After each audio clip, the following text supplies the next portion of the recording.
Hi again, everyone. I have set up a little mini dungeon here, as you can see, to show off the storm system game mechanic. A lot of you have been asking about it, so let's roll up our sleeves and get started. This is a very simple dungeon I've set up here. We've got the Great Hall at this end. That's our 7x7 hall. That's the biggest room. We've got two corridors here, each with a couple of spawn points in. This one's got 2 spawn points. This one's got 1, 2, 3 spawn points. You'll see how they work in a second. This section here is all one section. It's called the kitchens. It's a 7x3 board piece, but it's essentially 2 completely separate 3x3 rooms.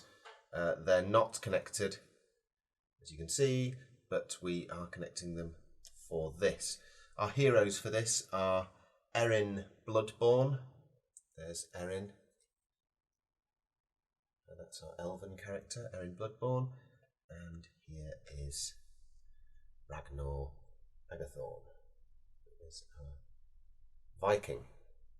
So I'll keep track of Erin and Ragnar's stats here using one of these things.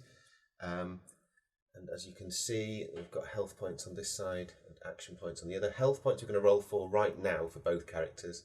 And then obviously that'll stay whatever it is. Hopefully I get a 12 or 11, but let's just see. And none of those. Here, action points, we're just going to be rolling start of every turn just to determine how many action points we've got. This is just a really handy way of keeping an eye on your action points. Because although it seems relatively simple, you can search up to 4 times a turn, you can attack up to 4 times a turn, and of course you can move in a variety of different ways as well, but often they don't happen in blocks. So often you'll search once, you'll search twice and generate a monster that then needs killing, so you might attack it once or twice or 3 times before it's gone, and then you're back to your 3rd search if you want to take it. So it's just a really good way of keeping an eye on where your action points are going. Okay, so without further ado, the first thing we do is to start the game, we roll 1d6 to determine who goes first. I'm rolling for Erin, she gets a 6. I'm rolling for Ragnar, and he gets a 3, so Erin goes first. Erin's going to roll 2d6 to determine her start health. 8. So I'm going to pop those on there, so Erin's got herself 8 health points. Now we're going to roll for Ragnar's starting health. And he gets, 8 as well. Okay. So these on here. So it's a bit tricky because I'm working upside down. All my cameras are over there and kind of attached up there. So I'm working everything upside down, but we should be fine. Okay, so action points for Erin. We're about to start the game. The very first go is Erin to roll for action points. How many actions she has. Let's have a look. 4. Not huge, but can do. So 4. What are we going to do with 4? Well, I'm going to search, first of all. Erimor's bow, that's a ranged weapon. Erimor's bow, there we are. I'll pop that there with Erin's stuff. Second search was Scroll of Vitality. This scroll allows you or someone in the same room to gain 2 health points. You must then return this card to the bottom of the search pile. Well, I'm not going to use that yet, so I'll keep that there with my magic scrolls. Third search, the Scroll of Death. This is the most powerful magical scroll in the game. This powerful scroll will render any one enemy in the same room dead. You must then return this card to the bottom of the search pile. We've played a few scenarios where this card's been used to vanquish the Gorgon Queen herself. Should that be allowed? Should that not? I welcome your thoughts. It has worked particularly well, even when it has been allowed, because it's a very rare card. There's only 2 of them in the entire pack, so you're only ever likely to pull 1 of them out in a single scenario. And if you're dealing with the Gorgon Queen and also a couple of Lycan Hall Walkers, a couple of Queen's Guards, if they don't all come out in order, you're very likely to still be facing some very powerful foes, even if you do save the Scroll of Death for the most powerful character in the game. Oh, I'm not being. This isn't good. This isn't good admin. I had 4 action points. I've done 1, 2, 3 searches, so I've got 1 action point left. And with my final search, I'm going to search again. My 4th search. Aha! Wyeth's Chakram. This throwing disc gives you an optional ranged weapon to attack with in your line of sight. It always returns to its owner. Okay, so I've picked up 2 ranged weapons there. That's not ideal. So I might give one of those to... They both have the same stats. They both attack with 1 dice. have infinite range based on line of sight. So what I might do is give one of those to Ragnar in a second. But that is Erin's go. So now it's down to Ragnar. 8. So Ragnar has 8 action points. What's he going to do with his 8? Well, I think he can have a search as well. Why not? A scroll of defense. This scroll allows you to roll 1 extra dice when defending. You must then return this card to the bottom of the search pile. Okay. Oh, right delirium. An ethereal voice calls out your name from the shadows. Your vision blurs. Confused and disorientated, your turn ends. So there goes all of Ragnar's action points. And it's now the enemy turn. You'll notice I've spawned some enemies up here. We have, in order of attack, we have Goblin number 5, Skeletal Bowman 2, Skeletal Bowman 4, Goblin number 6, Lichen Hall Walker 1, and Queen's Guard number 1. And they've already populated that grand hall. So I'll tell you what, let me put the discard pile on the other side so we don't get confused. Okay, so first of all, Goblin number 5. His movement is 2. This is Mambo number 5. 1, 2. He's going to drift toward his nearest player character, as is Skeletal Bowman 2, until they can see us. So to get closer, the AI would mean that he's going to take a diagonal here for one of their 3 movement points. However, enemies don't have to use their movement if they can attack, and this can now attack. So Skeleton Bowman number 2 is going to attack Ragnar Agathorn. It attacks with 2 dice, scoring 7. Ragnar defends with 2 dice, scoring 8. He's fine. He swipes the blade, swipes the arrow from the air. Skeletal Bowman number 4 is next. Now, Skeletal Bowman number 4, I would say, is equidistant between this opening and this opening. This opening has a bowman in it. Guess what? We're heading this way. 1, 2, and that's all it needs of its 3, because it can now see Erin Bloodborne. So that bowman is now going to attack Erin Bloodborne with 2 and score 6. Erin's going to defend and score 6 again. So again, Erin sweeps the arrow from sweeps the arrow from the air. Okay, so now we're on to Goblin number 6. Goblin number 6 only has a movement of 2. There's Goblin number 6. 1, 2. Lichen Hall Walker 1 has a movement of 5. Again, reasonably equidistant, but I would say there's a route through this one. Can you see with this gap here? Let me just make sure I'm not clogging that up. So because you can move diagonally into and out of door sections, or indeed lava bridge sections, this is the nearest character it can get to. 1, 2, 3, 4, 5. That's all its movement done. And then the Queen's Guard number 1 has 6 left. It's definitely closer to this side of the board than the other. This is it here. So therefore it's definitely going to go toward Ragnar Agathorn. It doesn't have to use all its movement, but it will get as close as it can. 1, 2, 3, 4, and 5. It could just as easily have gone there. And if we were playing with a Dungeon Master, it could have drifted over here or waited here or whatever you wanted to do with it. Okay, so that's the enemy turnover. So we're going to start again with Erin Bloodborne. Erin has these 2 bows, so let's roll for action points first. Erin has 6 action points. Okay. So with those 6, I think she's probably going to fire at the Lichen Hall Walker. It attacks with 1, just 1 dice, and scores a 3.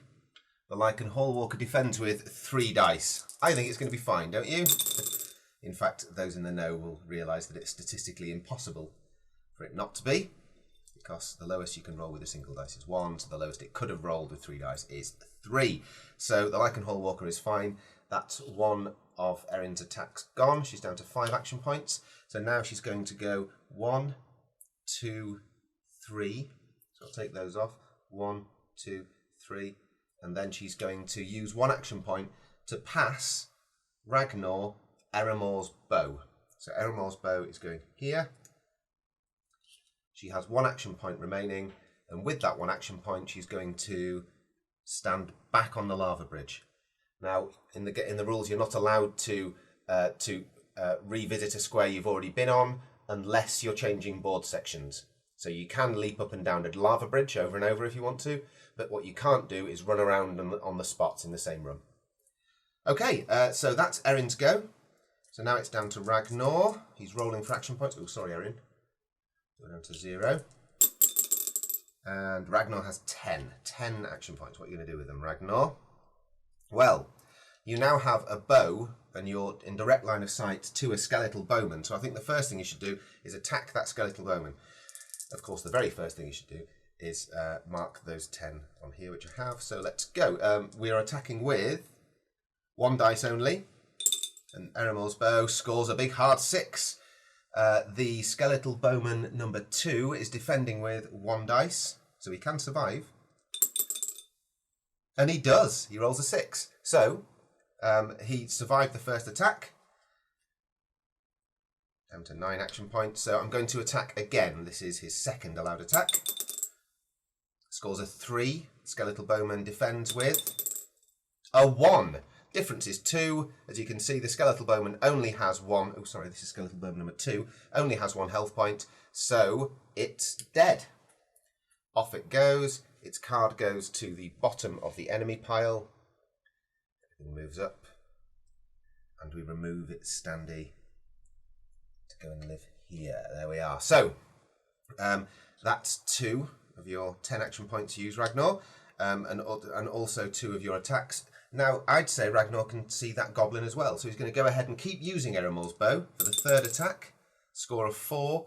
The goblin's going to defend with 1 dice and scores a 2. So again, he takes out the goblin as well. So there we are. The goblin's dead. To the bottom of the enemy pile it goes. The standee lives there. And, okay, wonderful. So that's 3 of 4 attacks. I'd say I can't see this, but I do have 7 action points. So because players can pass through each other, I'm going to say 1, 2, 3, 4. Okay, so that's 1, 2, 3, 4, leaving me with 3. I'm in an enemy-free room, so I'm going to search and find the black key. You'll note there's a black lock here and a white lock here. So now you can see what we're trying to do. So I'm going to go ahead and pop that here. Okay. So that is a search. I have another search. Oh, and I found a small health vial. Good. All useful. Scroll of defense and a health vial. Leaving me with a single action point. So why not have another go at the Lycan Hallwalker, which is using Erimor's bow here. Scores 5. The Lycan Hallwalker defends with 3 dice and scores much more than 5. In fact, 12. So he's fine. That's all of Ragnar's points finished. You've had a go. You've had a go. It's the enemy go. So from this end, we've got the skeletal bowman number 4. Cannot pass through other enemies. Ragnar is definitely the nearest enemy, so that skeleton's staying right where it is. Goblin number 6 has 2 movement and will try and get as close as it can, which takes it 1, 2. Alternatively, it could go in the corner. Now we're going to the Lycan Hallwalker, which has a movement of 5. So, of course, the Lycan Hallwalker is going to 1, 2, 3, 4, 5 and storm into this corridor. In doing so, the Lycan Hallwalker has stopped me having to populate that corridor with enemies. Now, if there were no enemies in here when I step into it in a moment, which I intend to do, because I've got the black key and I want to put it in the black lock, so I'm going to have to go down one of these corridors. If this was empty, as I stepped on the bridge, I would pause, roll 1d6 and populate that corridor with enemies. Now, as you can see, we've got 1, 2, 3 spawn points. So if I rolled a 1, the top enemy here would turn over and arrive on number 1. If I rolled 2, the same, the second enemy would arrive on number 2. And if I rolled 3, 4 or 5, that would populate all 3. Does that make sense? Okay, so that's the Lycan Hallwalker's used all its movement. Nothing to attack, can't reach me. So the only thing that's left is the Queen's Guard. That has a movement of 6. And it's going to go 1, 2, 3, 4, 5, 6. You'll notice that the enemies don't have to spawn new enemies when they enter a spawn point containing section, but if I was a character doing that, then I would. Right, that's the enemy go over. Back we go to Erin Bloodborne. What are you going to do, Erin? Well, the first thing she's going to do, like everyone does, is roll for action points. She gets 6. So, let's have a look. Where's Erin? There's Erin. So 1, 2, 3, 4, 5, 6. She has enough to go toe-to-toe with the Lycan Hallwalker, but she doesn't then... Oh, let me mark those 6. But she doesn't then have any action points left to do anything. So that sounds like a stupid idea. So, what does the Scroll of Death say? This powerful scroll will render any one enemy in the same room dead. You must then return this card to the bottom of the search pile. Well, that's wonderful, because all I need to do then is make it into this room. Now, the rule is that if you're standing on the lava bridge, you are in both rooms. Now, what that does is it stops me searching here while there's an enemy here if I happen to be standing directly on the lava bridge.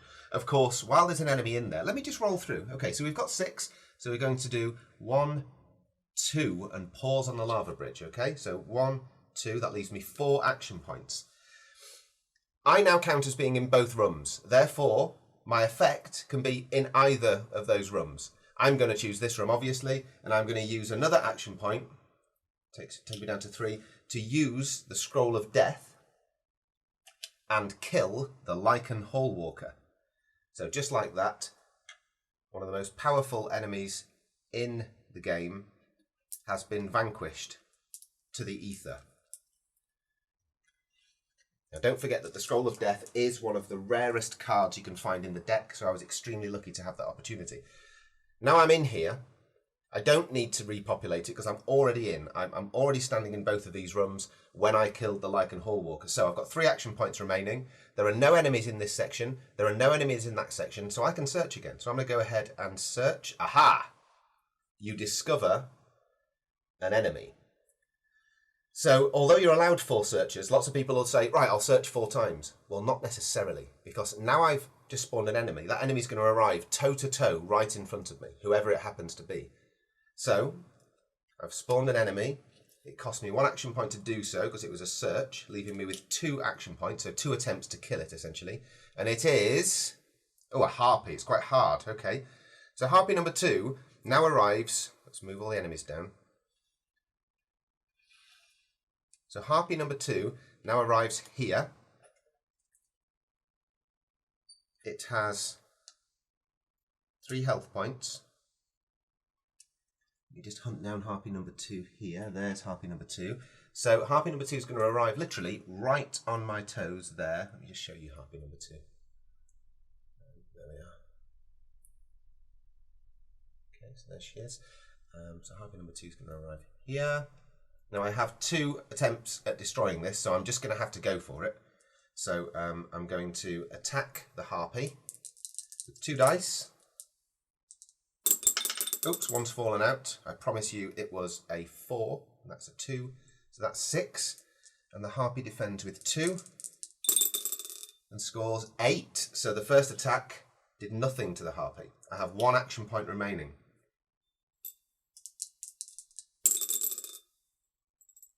Five, and the harpy responds with 9.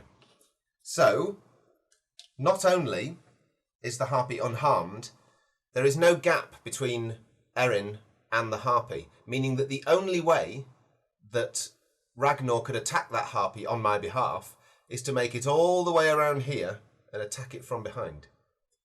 Now what I should have done with my final action point is step back 1, because of course then Ragnar could move past me and attack it, but I didn't, and so that it is what it is. So, so that's Erin's go over. Now it's up to Ragnar to do something, and the first thing he's going to do, of course, is roll action points. 4, double 2, 4 action points. What are you going to do with them? Well, there's not a lot you can do as far as battling enemies, etc.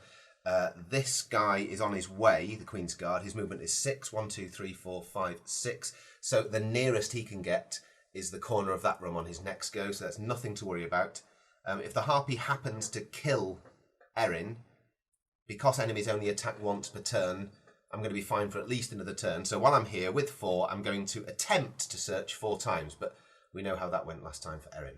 So So the first search yields a large health potion. Lovely. That's great. I'll take that. Next, oh dear. Jock's Madness, very much like Wright's Delirium. A mysterious cloud of smoke engulfs you. Coughing and choking, you fall to your knees and close your eyes. Confused and disorientated, your turn ends. So there we are. That's all 4 of those gone. Indeed, remaining 3. And it's the enemy turn. So the first enemy is the Skeletal Bowman number 4. So where are you? Well, the Skeletal Bowman now can't see us. So all it's going to do is use all its movement to drift towards us. 1, 2, 3. Next, the Goblin number 6 with 2 movement will do the same. 1, 2. So you can see this is going to be quite the corridor of death here. Next, the Queen's Guard. Queen's Guard number 6. 6 movement. 1, 2, 3, 4, 5, 6. And finally, the Harpy, which of course is already toe-to-toe with Erin. So the Harpy is going to attack. And you'll notice it's got the same attack and defense as a standard character has. 2 dice for attack, 2 for defense. So here comes the attack from the Harpy on Erin. 5. Erin defends with 2. So the difference is 3. So Erin has just lost 3 health points. Just like that. So she's from 8 down to 5 now. Deserved. I mean, she did go toe-to-toe with a Harpy and then just essentially leave the room. Okay, so that's good. That's the enemy turnover. It's now down to Erin herself. So I think Erin's going to obviously roll for action points and get for 8. So with those 8, of course, she's going to attack the Harpy first. Let me mark the 8 first. Okay, she just rolled 3. The Harpy's going to defend. And, oh wow, and the Harpy rolled 3 as well. So it was a terribly poor attack and a terribly poor defence. But to be fair, 3 versus 3, no difference. The Harpy's fine. So that's 1 attack. The second of 4 allowed attacks. That's more like it, Erin. 11.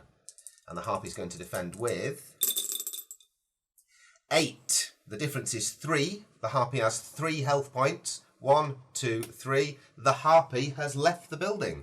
Well done, Erin.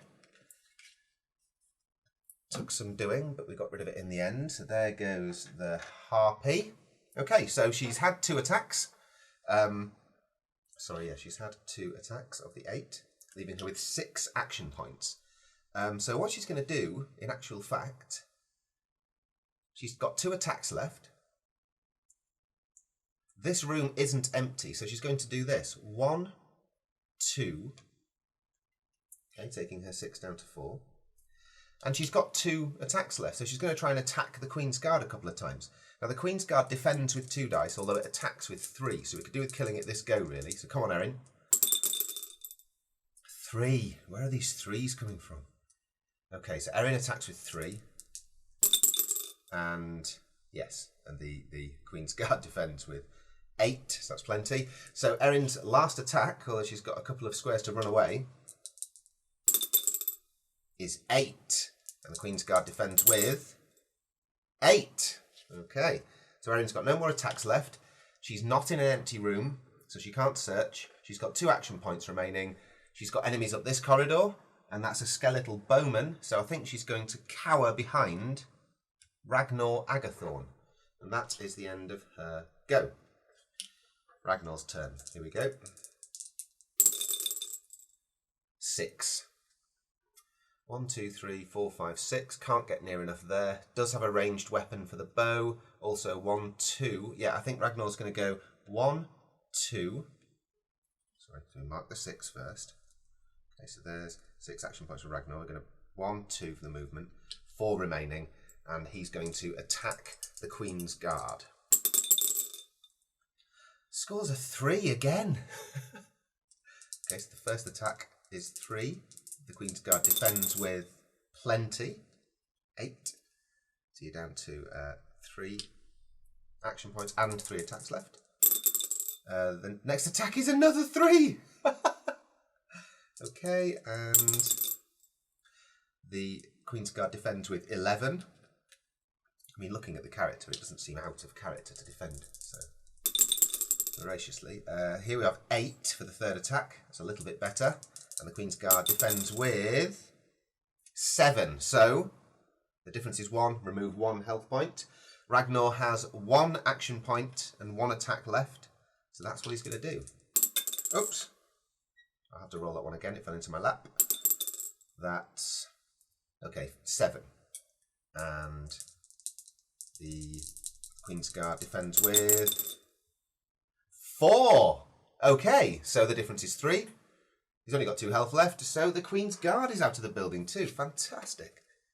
Absolutely kicking butt in this mini dungeon. Brilliant. You are out of there, pal, and join your pals. There we go. Okay, so that's all of the action points done. The final action point of Ragnar did finally get that done. So now it's the enemy turn. Of course, the enemy can see Erin, so the enemy is going to attack with 2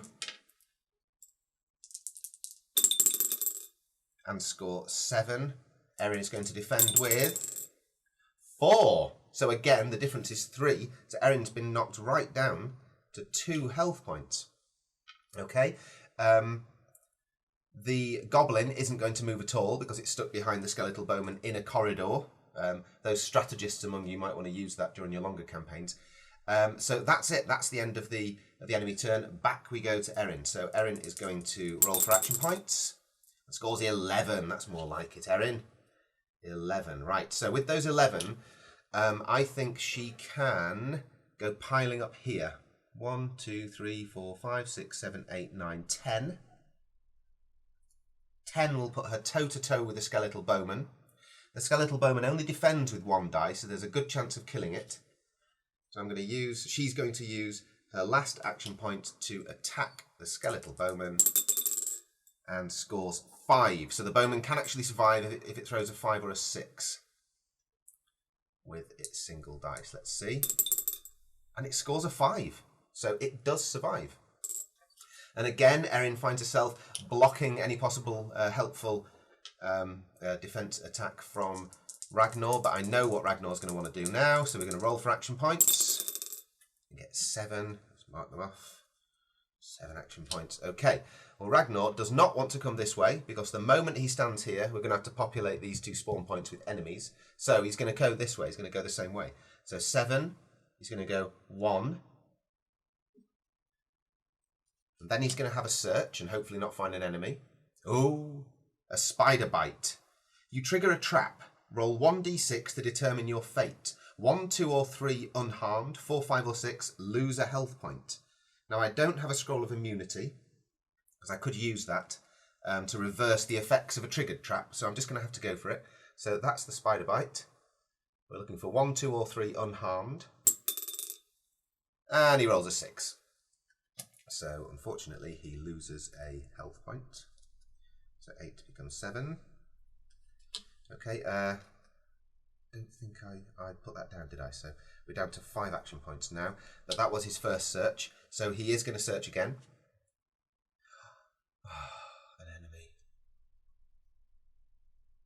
You see, I'm looking for the white key. Because I know that Erin's got... In fact, I've got the black key. And we're looking for the white key. Both characters can have it, that's fine. But I've spawned an enemy. And this enemy is, skeleton number 4. Now, skeletons are a little harder than the bowman equivalent, I guess because of their big swords. So he gets 2. It's skeleton number 4. There he is. And skeleton number 4 has just appeared all up in my grill. So I've had 2 searches. I haven't attacked at all yet.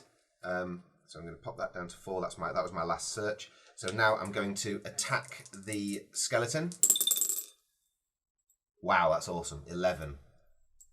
It's going to have to do pretty well to survive that. The skeleton only defends with 1, so the maximum the skeleton can get is 6. So if you roll a 7, it's a successful attack, but the skeleton survives. But I just rolled an 11, so I absolutely powdered him to dust. So sayonara, skeleton number 4. We hardly knew thee. There we are. Okay, that's great. So that was my attack. So now I've got 3 action points left. I've had, was it 3 searches or 2 searches? A spider bite.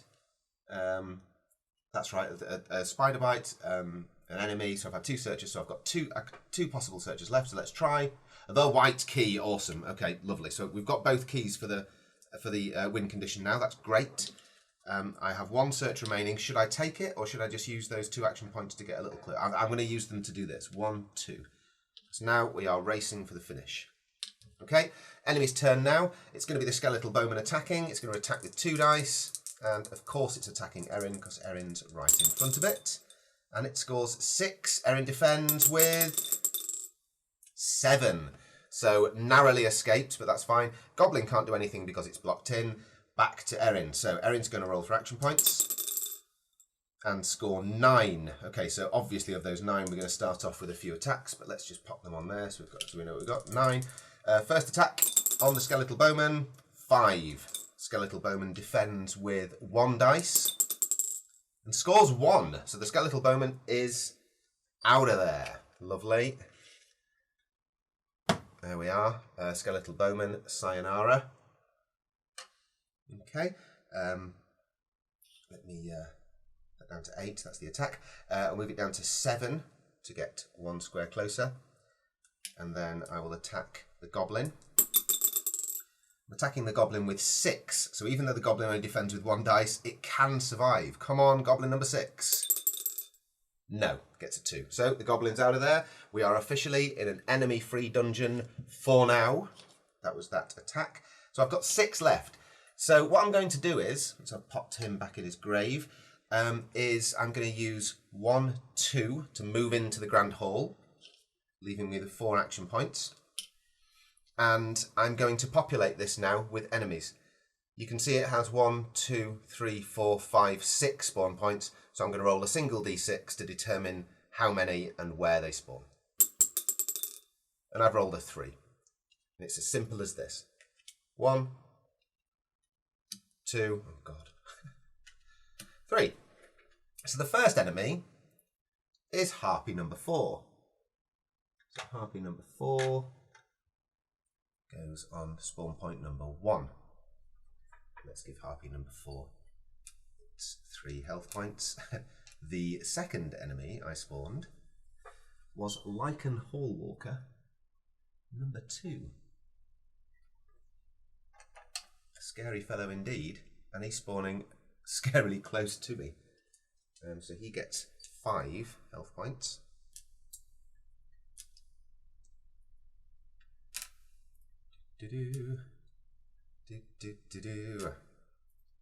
Lovely. Not so lovely actually, it's scary. And skeletal bowman number 1. So where are the skeletal bowmen? There they are. There he is, and he's going to go on spawn point number 3. So I would say, quite obviously, he can already see Erin. So Erin's got a large health vial here, and that's going to add 3 points of health. So with 1 of her remaining action points, I'm down to 3, I'm going to use that, and I'm going to give her an extra 1, 2, 3 health. I fear we may need them. Okay, you'll notice there's no death counters on this. Essentially, we're playing with the last lives in this dungeon for these 2 characters. So if anyone does die, they die. That's it. Okay, so she's got 3 action points remaining. She has to use them if she can. And looking here, I can go 1, 2, and attack the Lichen Hallwalker. And like an idiot, that's exactly what I'm going to do. 1, 2, and attack the Lichen Hallwalker. Here we go. 5. Rubbish.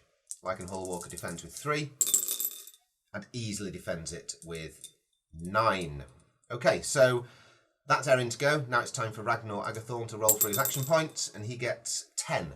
1, 2, 3, 4, 5, 6, 7, 8, 9, 10. That's just going to put him in the same room. So what Ragnar's going to do is 1, 2, 3, 4, 5, 6. So he had 10. 2, 3, 4, 5, 6, leaving him with 4. Then he's going to search and find a gold ring for later trading, perhaps. He's going to search. Oh, sorry.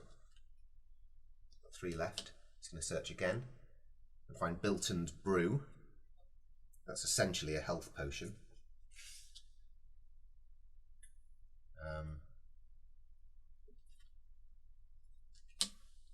Going to search again.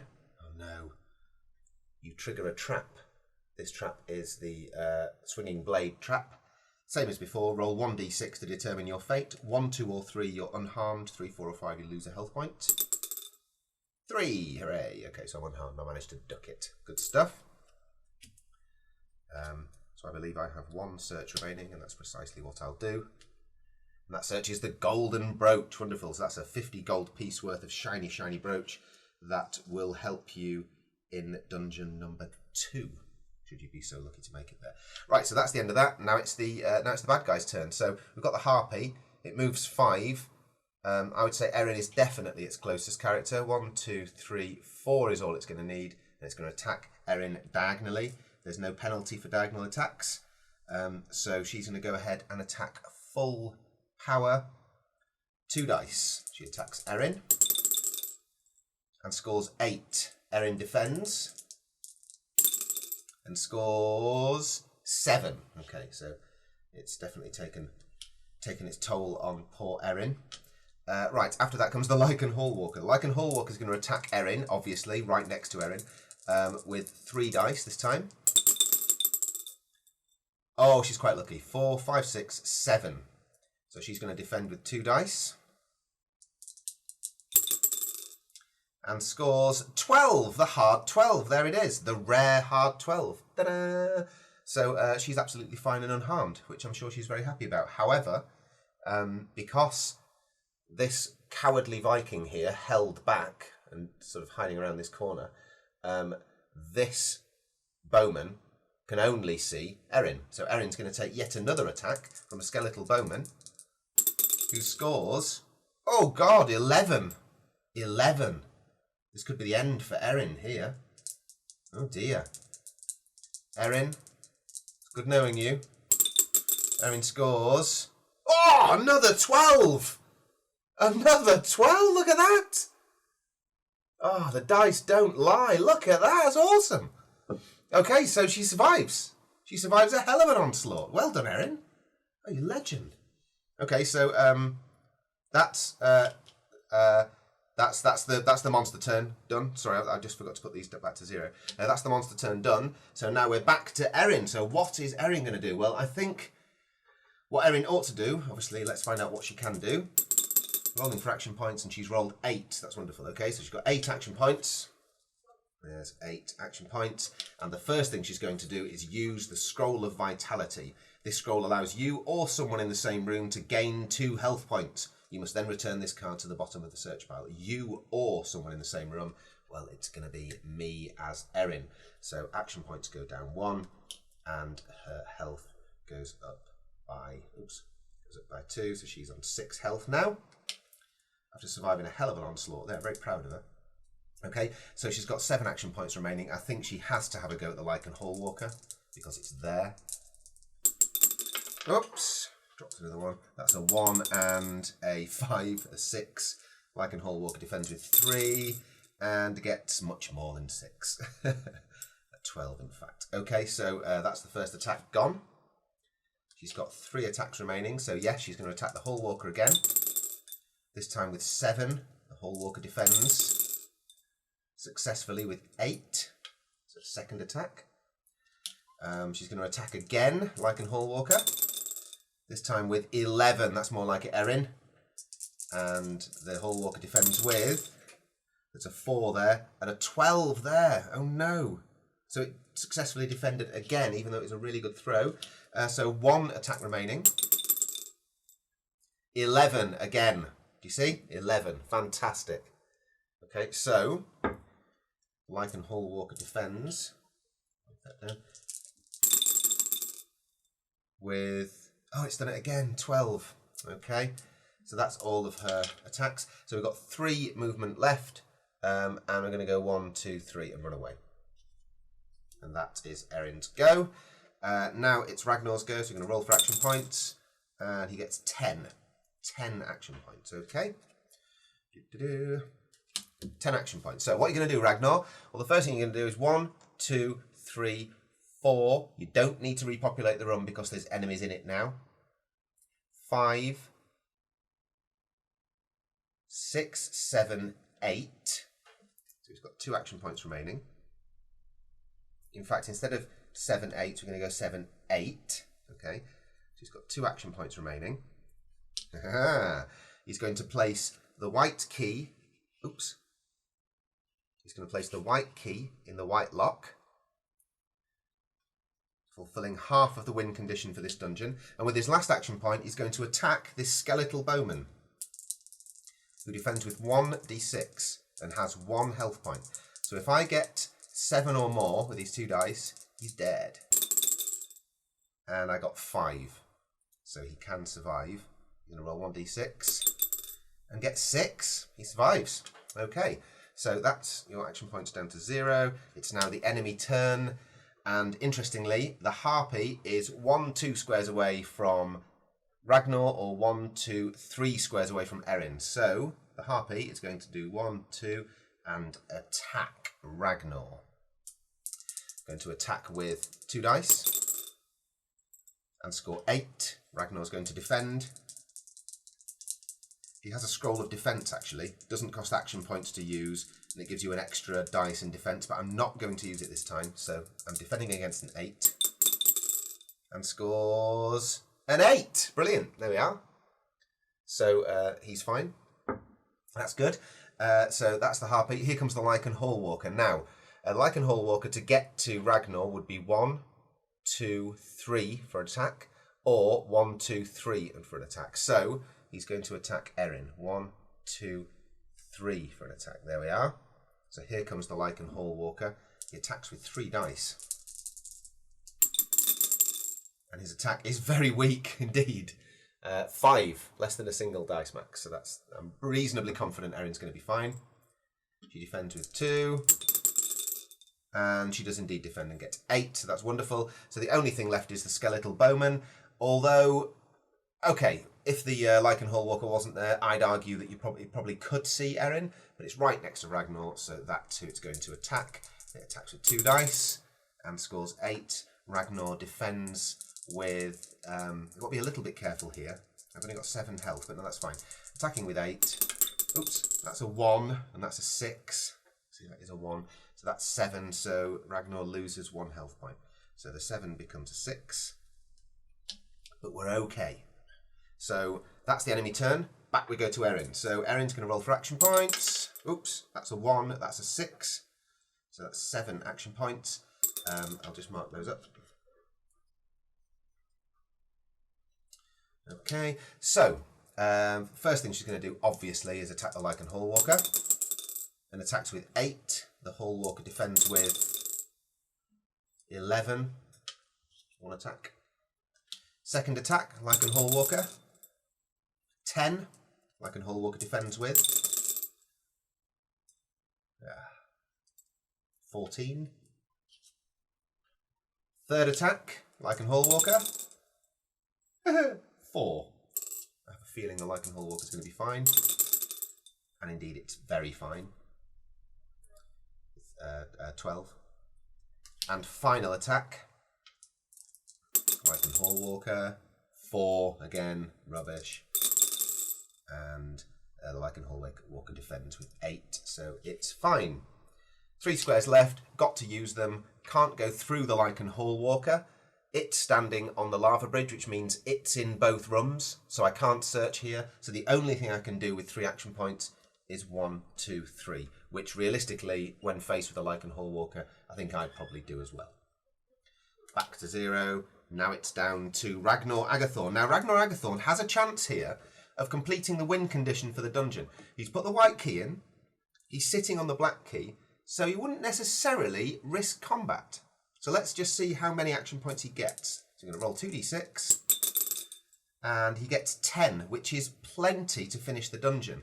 So he's going to have a go at attacking. There's no counter-attack mechanic, so he's going to attack the harpy in front of him with 2 dice and score 10. The harpy's going to defend. Oh, sorry, let me put these in. 10, just attacked, scored 10. The harpy's defending against 10 and gets 5. The harpy is destroyed. Off goes the harpy. Can I empty the dungeon before winning? I think that would be more stupid than brave at this stage, because it would mean I'd have to go for the Lycan Hall Walker. Okay, now I'm going to attack the bowman. So I'll just pop the action down again.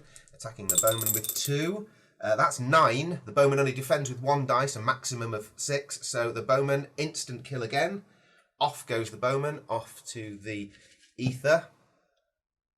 Now, let's have a look. I've got 8 left. 1, 2, 3, 4. Attack. 5. Attack 6. And then 7, 8. No, I'm not going to risk it. I'm not going to risk it. So I've got 8 left. So I'm simply going to go 1, 2, 3, 4, 5, 6, 7.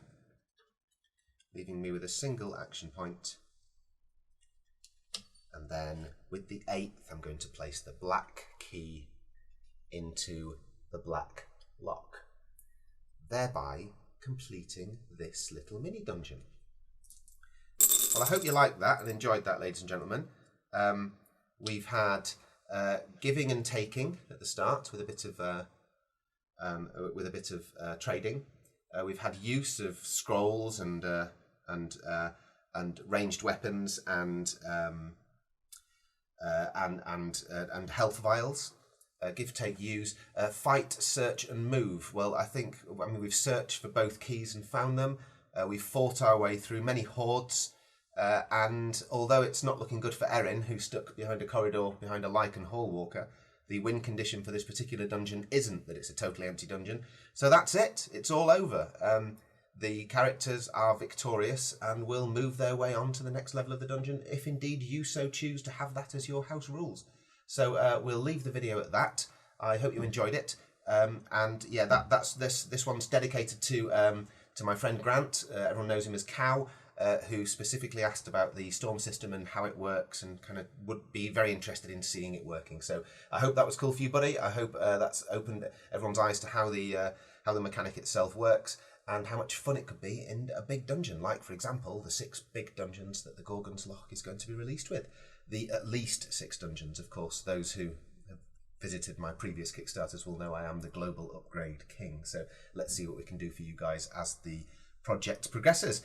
Okay, thanks very much for that, guys. Cheers, I enjoyed that. That was fun. Well done, Ragnar. Good luck, Erin. And yeah, and I'll see you in future updates. Thank you. Bye.